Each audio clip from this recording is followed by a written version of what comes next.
dinamakan dengan pola makan itu seperti apa gitu ya. Yang dikatakan pola makan yang sehat itu kayak apa sih?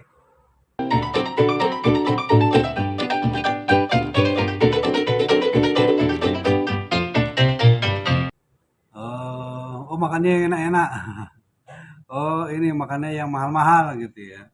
Ya kayak gitu ya teman-teman ya. Jadi menjaga pola makan yang sehat itu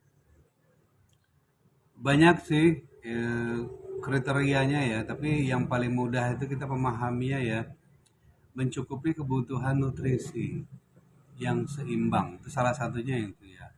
Kita kalau makan tuh harus cukup karbohidrat, kita cukup lemak baik, dan kita cukup protein. Nah, kemudian di sisi lain kita harus mencukupi mikronutrisi. Tadi makronutrisi yang saya sebutkan tadi itu makronutrisi. Sekarang kita mikronutrisi ya. Ya vitamin, mineral dan lain-lain ya. Dan kemudian kita harus juga mencukupi air. Air ini sangat penting ya teman-teman ya. Air itu banyak sekali manfaatnya ya. Kalau kita malas minum air, darah kita kental. Darah kita itu bisa mengental. Dan itu bisa menimbulkan persoalan kesehatan ya. Nah, kemudian pencernaan. Nah, karena kebetulan pagi ini kita bahasannya. Assalamualaikum Ustaz Sayhu ya. Apa kabar Sahib? Gimana kabarnya pagi ini? Mudah-mudahan dalam keadaan sehat walafiat ya dan tidak ada kekurangan satu apapun. Semakin pulih, badannya makin sehat, berat badannya turun ya, kakinya makin enak dibuat berjalan ya. Alhamdulillah kemarin saya cerita beliau sudah bisa mengimam lagi alhamdulillah ya. Kalau kemarin nggak bisa ditekuk. Jadi kalau pencernaan kita sehat itu mencitrakan ya tubuh kita. Kalau pencernaan kita baik itu mencitrakan itu menunjukkan ya dampak daripada pencernaan yang baik itu ya adalah citra daripada kesehatan tubuh kita. Dan biasanya ditandai dengan rambut ya, kulit yang bersih ya, kulit yang ya maksudnya tuh nggak berkerut gitu ya, nggak berkerut, terus nggak kering, kemudian rambut juga pertumbuhannya bagus gitu. Tapi memang ada beberapa faktor gen ya. Kita ceritanya ini tentang pola makan sehat aja, tentang kesehatan pencernaan. Oke.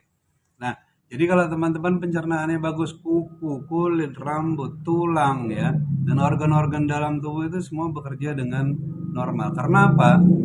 Pencernaan yang sehat itu mampu menyerap nutrisi dari makanan. Pernah dengar nggak kalau cerita orang makannya banyak tapi buang airnya lebih banyak? Orang makannya banyak tapi kayaknya itu kok nggak terserap di badannya gitu. Makannya udah banyak tapi kok kurus-kurus aja gitu ya. Nah, itu salah satunya faktornya adalah terjadi masalah pencernaan ya. Pencernaan kita tuh di perut kita ini ya ada lambung, ada usus, ada apa namanya usus 12 jari, usus besar dan seterusnya. Nah, di dalam usus itu ada villi namanya, villi. Villi itu rambut-rambut halus.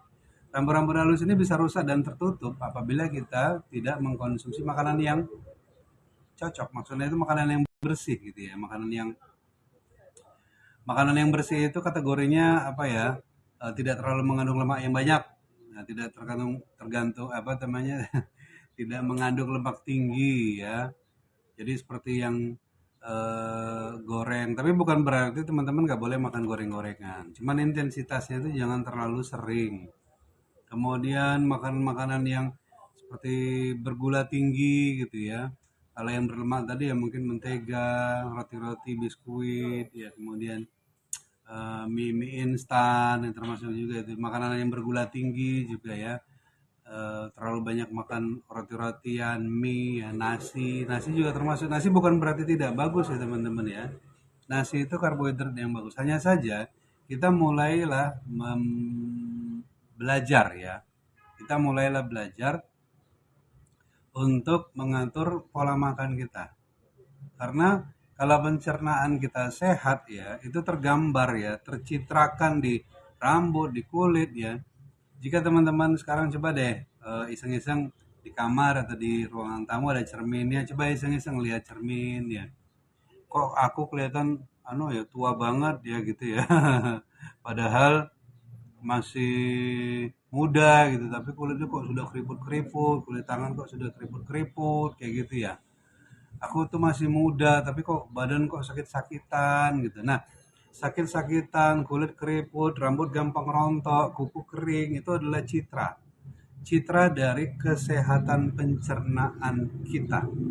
Jadi citra itu menggambarkan, nah gitu ya, menggambarkan. Kalau sekarang tuh banyak istilah pencitraan. Jadi kalau pencernaan kita nggak sehat ya, otomatis itu akan tergambar di wajah, di kulit, di rambut, ya di kuku, di tulang-tulang kita, di kondisi tubuh kita itu semua berawal dari pencernaan. Nah, persoalannya bagaimana caranya menjaga pencernaan agar tetap sehat. Tapi sebelum kita cerita ke sana, kita mau dalemin dulu ya supaya teman-teman paham ya. Kalau masalah cara mah gampang ya. Kita tubuh kita ini ya paling dominan itu pencernaan. Dengan pencernaan yang sehat, organ semua tubuh jadi sehat. Jantung sehat, hati sehat, paru sehat, ya semua sehat. Kita bisa bergerak, kita bisa beraktivitas ya. Kita bisa melakukan aktivitas sehari-hari, kita bisa kerja dengan normal ya. Dan itu berawal dari pencernaan yang sehat. Jadi adalah kewajiban, adalah keharusan ya buat kita buat untuk tetap menjaga pencernaan kita agar kita tetap sehat. Karena jika tidak teman-teman ya, jika tidak kita akan bermasalah dalam segi kesehatan. Orang yang tidak sehat ya kebanyakan itu karena pencernaannya bermasalah dan pencernaan yang bermasalah itu datangnya dari yes betul datangnya dari pola makan yang kurang sehat.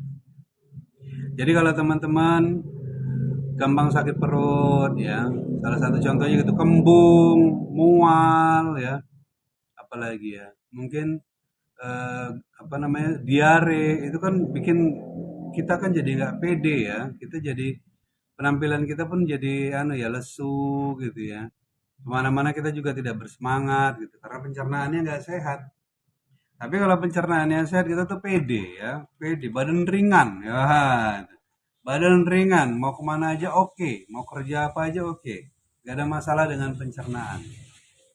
Nah, cuman kadang-kadang kita sedikit sembrono. Sembrono dengan pencernaan kita sendiri. Kita mau makan apa saja yang mengenyangkan dan memberi rasa senang kepada kita ya. Kita senang satu makanan gitu ya. Akan tetapi kita tidak mempertimbangkan kesehatan pencernaan kita. Karena itu penting banget itu, teman-teman. Nah, sekarang kita udah tahu nih kalau manfaat dari pencernaan yang sehat, tubuh kita juga jadi sehat. Kalau pencernaan kita baik, citra tubuh kita juga baik. Tergambar dari kulit kita, dari wajah kita, dari rambut, dari kuku ya, dari tulang-tulang kita itu baik. Pencernaan yang baik bisa menyerap nutrisi dengan baik. Nutrisi yang masuk ke dalam badan kita dari makanan kita, dari nasi, lauk pauk, buah-buahan dan segala macam itu mudah terserap. Kalau mudah terserap nutrisinya, otomatis tubuh kita jadi sehat. Kalau mudah terserap nutrisinya, otomatis tubuh kita imunitasnya meningkat. Kalau nutrisinya gampang terserap oleh tubuh kita karena pencernaan kita bersih, 3 pabrik besar di dalam tubuh kita juga pasti akan berfungsi dengan baik. Pabrik enzim, pabrik hormon, dan pabrik imunitas ya. So teman-teman, kita harus menjaga kesehatan pencernaan kita. Tapi sekarang kita nggak tahu kalau yang udah terlanjur kotor pencernaannya gimana. Nah, pertama biasakanlah minum air yang banyak. Ya, ini tipsnya ya. Minum air yang banyak. Nanti kita bahas lebih lanjut ya. Kemudian Mimin selalu menambahkan ALU, herbal alu konsentrat. HAC itu singkatan dari herbal alu konsentrat. Bahan dasar, sorry, bahan dasarnya dari lidah buaya. Lidah buaya ini ternyata punya kemampuan membersihkan. Ya, ada kandungan furified ya. Ada furified itu memutihkan ya, memutihkan, membersihkan. Kayak teman-teman tahu kaporit ya. Wah, kaporit.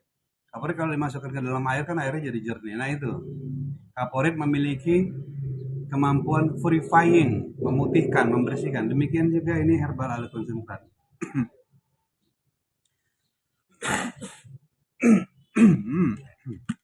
Sorry.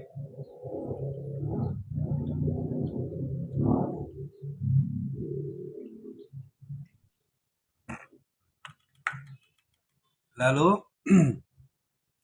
ini ibaratnya samponya usus ya.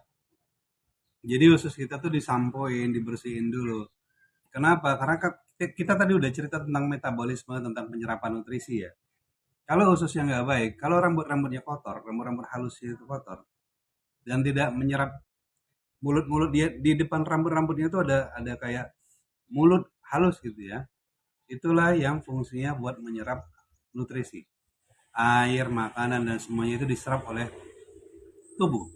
Jadi kita manfaatnya kita minum air, kita makan nasi, kita lauk pauk sayur payur dan buah-buahan dan segala macam itu yang kita konsumsi itu akan diserap oleh tubuh. Oke, persoalannya pencernaan kita yang tidak sehat, tidak baik, tidak bisa menyerap nutrisi dengan baik. Lama-lama kita jadi gampang sakit. Lama-lama kita jadi mudah lesu badannya. Lama-lama kita kekurangan nutrisi dan seterusnya. Muncullah penyakit fulan, penyakit ini, penyakit itu dan seterusnya. Jadi orang-orang yang gampang kembung, bermasalah dia asam lambung dan seterusnya, masalah perut lah pada umumnya ya, ada yang sampai ambeien, ada yang sampai wasir bahkan ya. Itu dikarenakan pencernaan yang tidak baik awalnya. Jadi saya ulangi ya, pencernaan yang baik itu pertama teman-teman syaratnya harus mau tidak mau minum air. Minumlah air yang cukup ya, minimal itu 60 cc per kilogram berat badan. 60 cc 60 cc per kilogram berat badan. Jangan malas minum air, karena kalau malas minum air teman-teman, banyak persoalan kesehatan yang dihadapi gara-gara orang malas minum air. Itu salah satunya kesehatan pencernaan. Suka sakit kepala, pencernaannya sakit, kulitnya kering ya, kalau BAB itu keras ya, badan kram-kram ya, kemudian gampang capek, itu tanda-tanda orang kekurangan air. Makanan-makanan sampah-sampah yang tidak terpakai ya, otomatis aktivitas usus juga akan ditingkatkan. Nah, teman-teman, mulailah hari ini belajarlah untuk memperbaiki pencernaan. Makan mulai dijaga. Kalau kepengen makan gorengan, it's okay, no problem. Tapi jangan terlalu sering ya. Makan makanan yang berlemak tinggi, berminyak-minyak yang banyak, bergula yang tinggi, garam yang tinggi, penyedap rasa makanan, penyedap pengawet pengembang perasa ya, pewarna, itu juga akan merusak usus. So teman-teman, mulai belajar makan makanan yang rendah kalori, makan makanan yang rendah lemak, rendah gula, tidak menggunakan banyak penyedap rasa pengembang pengawet pewarna, rendah garam dan rendah lemak tadi udah naik. Jadi teman-teman coba deh mulai dari sekarang banyakin minum, amankan pencernaan kita, buat pencernaan kita itu jadi sehat. Insya Allah kalau pencernaannya sehat ya, lama-lama nanti badan kita juga jadi semakin sehat. Bagi yang sedang sakit, Mimin doakan supaya lekas sembuh ya. Bagi yang saat ini sedang kesulitan, mudah-mudahan diberikan kemudahan oleh Allah Subhanahu wa taala. Kita semua. Baik, Assalamualaikum warahmatullahi wabarakatuh. Selamat pagi. Pagi. Saya sehat, saya bahagia. Saya mengajak orang lain hidup lebih sehat dan baik. Assalamualaikum warahmatullahi wabarakatuh.